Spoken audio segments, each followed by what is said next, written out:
Paano kung ang bida, siya mismo ang gumawa ng krimen? Bago natin sagutin ang tanong, isa-isahin muna natin ang mga posibleng pananagutan niya sa movie na ito. Ang movie na nating topic ay ang action comedy classic na walang matigas na tinapay sa mainit na kape, starring Fernando Poe Jr. bilang Mike at Vandolph bilang Butchie. Let's break down his rap sheet at tingnan natin ang mga kasong pwede ikaso kay Mike. Bakit? Bakit hindi ka tumapat sa kasukat mo? Ha? Ganon? Oo, ganon. Ito! Sa unang eksena, hanggang saan ang pwede mong iganti kung ikaw ang unang sinuntok?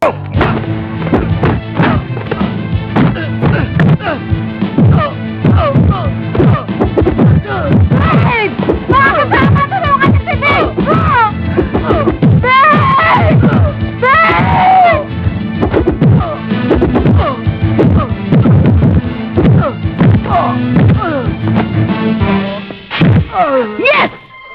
Sa Article 11 ng Revised Penal Code, may tatlong requisites ang self-defense. May unlawful aggression, walang sapat na provocation, at reasonable ang paraan ng pagdepensa. Tingnan natin ulit ang eksena. Self-defense ba ang ginawa ni Mike? Una, may unlawful aggression. Pangalawa, walang sapat na provocation mula kay Mike. Pero simula dito, hindi na reasonable ang paraan ng pagdepensa ni Mike. Sobra na ang puwersang ginamit niya, kaya maaari na siyang managot sa physical injuries. At may pahabol pa. Ano sa tingin mo? Self-defense ba or physical injury? Gusto mo bang makabawi?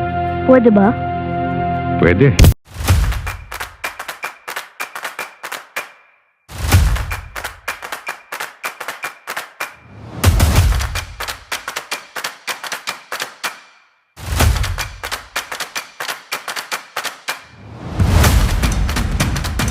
Mang Mike, ayun siya oh.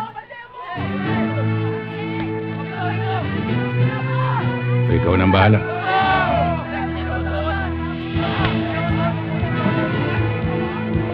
Legal ang magturo ng boxing o self-defense. Pero ang pag-udyok sa isang bata na makipagsuntukan, pwede bang maging krimen yan? Alamin natin.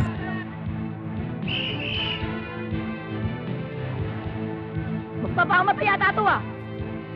At heto na nga, tinanggap ni Dodong ang hamon ni Butchie. Pero kung bata ang nanakit, siya lang ba ang posibleng managot? O may pananagutan din ang adult na nag-udyok sa kanya? Alamin natin pagkatapos ng laban.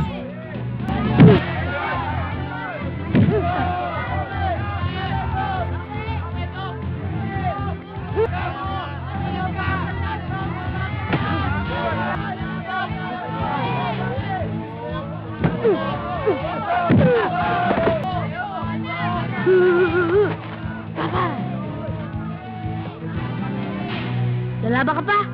Ayoko na, Butchie. Hindi na ako lalaban. Sa batas, may tinatawag na principle by inducement.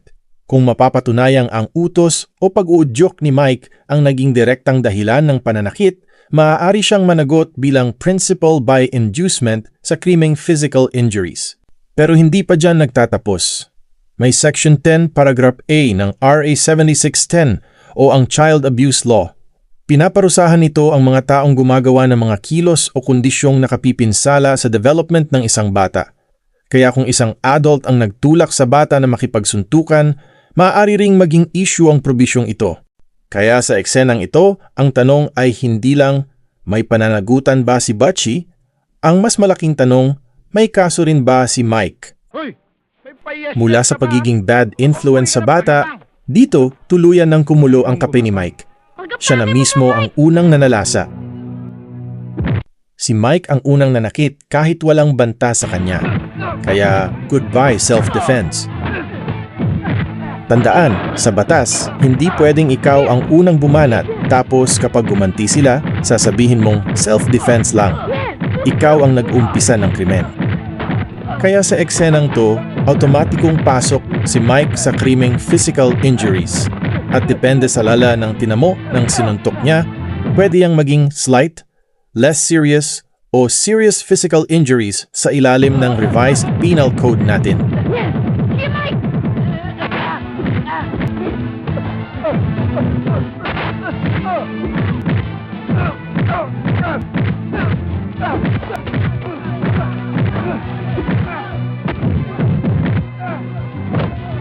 Sa next scene, si Ma'am Tess naman ang isasalang natin.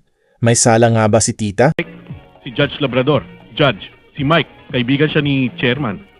Judge. Mike. Bautista, hindi ba? Oo. Bakit, Judge? Kilala mo ba si Mike? Kung hindi ako nagkakamali, mga 10 taon nang nakararaan nung hinawakan ko ang kaso niya. Kaso? Mabuti na kalaya ka na, Mike. Bakit, Judge? Nakulong ba tong si Mike? Mabigat ang ebidensya laban sa kanya kaya nasintensyahan ko siya. O bakit?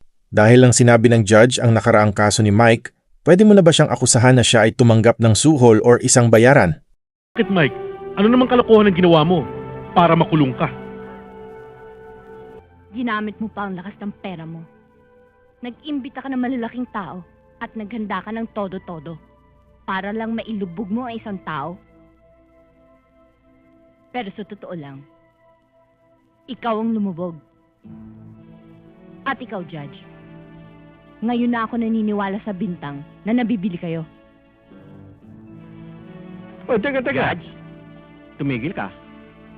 Kahit pa nagulat ka o ginitla ka sa revelasyon ng judge, ang pag-akusa ng suhulan sa harap ng ibang mga bisita ay pasok pa rin sa slander o oral defamation. Sinisiraan mo ang reputasyon ng isang opisyal ng korte nang walang patunay sa gitna ng publiko. At kung grave ang paninirang puri, may kulong at danyos pa. At ngayon, balik tayo sa totoong ending. Pwede mo pa bang barilin ang kalaban kung bagsak na siya at hindi na lumalaban?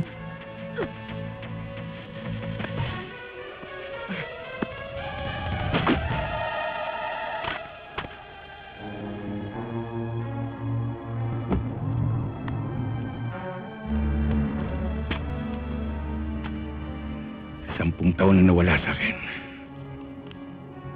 Wag, Mike!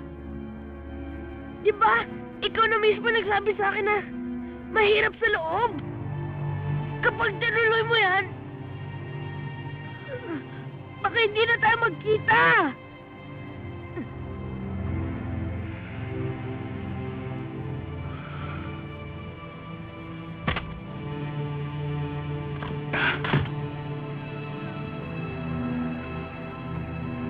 Ito ang pinakamahalagang legal lesson.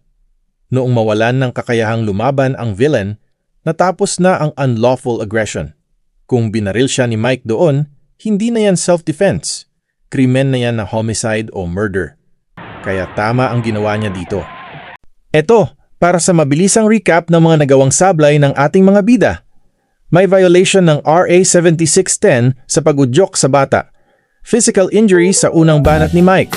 At grave oral defamation sa bibig ni tita. Ating tandaan, hindi lahat ng action sa movies legal sa real life. Ang real hero, yung pipigil sa'yo gumawa ng crime.